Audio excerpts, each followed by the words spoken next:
ராமருக்கு 16 குணங்களாம், ஆனால் ஸ்டாலினுக்கு 19 குணங்களாம். இது என்னத்தை பண்ணுறது? ராமர் என்னையா பண்ணார்? உங்ககிட்ட மாட்டிக்கிட்டு உங்களுக்கு ஒப்பீடு பண்ணுறதுக்கு வேறு ஆள் கிடைக்கலையா? உங்கள் லட்சணத்துக்கெல்லாம் ராமருக்கு போகணுமா?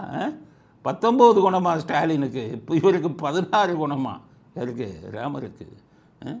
ராமனுக்கு 16 குணங்கள் தான், எங்கள் தளபதிக்கு 19 குணங்கள். ஸ்டாலினுக்கு எத்தனை குணங்கள்ன்றது எங்களுக்கு தெரியும்.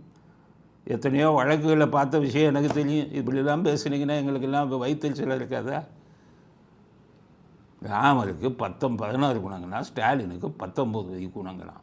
அவரும் அதை கேட்டுக்கிட்டே இருக்காரு பேசாமல். இப்படிலாம் அநியாயமாக பேசாதீங்கன்னு தனியாக கூப்பிட்டு சொல்ல வேணாமா? எத்தனை கதைகள் இருக்கு உங்களை பற்றியெல்லாம். சரி, அதை விட்டுட்டார். அப்புறம் ஸ்டாலினை வந்து இது பண்ணுறாரு.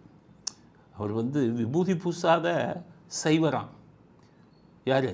ஸ்டாலின். தளபதி அவர்கள் திருநீர் பூசாத சைவர், திருமணம் சாத்தாத வைணவர். ஸ்டாலின் விபூதி பூச மாட்டாருன்னு யார் சொன்னால்? ஜெகத்தில் சிவன் உங்களுக்கு தான் சொல்கிறேன். ஸ்டாலினோட 60ஆம் கல்யாணம் வந்தது. திருக்கடையூருக்கு அவரும் ஒரு மனைவியும் போனாங்க. எப்படி பணிவாக சாமி கும்பிட்டு விபூதி போட்டாருங்கிற வீடியோ காமிக்கவா உங்களுக்கு?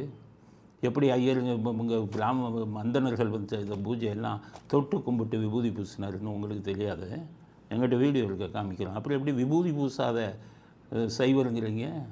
பசும்பொன் முத்துராமலிங்கத்தோருக்கு போகும்போது தான் விபூதியை வாங்கிட்டு கீழே கொட்டினார். அதிகம் கொட்டினாருன்னா அவர் இவங்களை பூரா வந்து நீசர்கள்னு சொன்னார். அதுக்கு அர்த்தமே வேறு. ஏன்னா இவங்களை பூரா போடா வாடான்னு தான் பேசுவார். அண்ணாதுரை, கருணாநிதியெல்லாம் முன்னேறே போய் நிற்க மாட்டார். பழைய கதை அப்படி. அதனால் முத்துராமலிங்கத்தோர்னா இந்த திராவிட கூட்டம் பூரா பிடிக்காது. ஏன்னா ஈவர் அவர் தாடி வெட்டுடான்னார், ஈவரை தாடியை. அதனால் இந்த கூட்டம் பூரா நம்மளை நீசர்கள்னு சொல்லிட்டாருப்பான்ட்டு அங்கே போகும்போது மட்டும்தான் விபூதியை கீழே கொட்டினார். திருக்குடையூருக்கு போகும்போது விபூதி பூசினார். அப்போ விபூதி பூசாத சைவர்னு எப்படி போடுவீங்க சொல்லுவீங்க?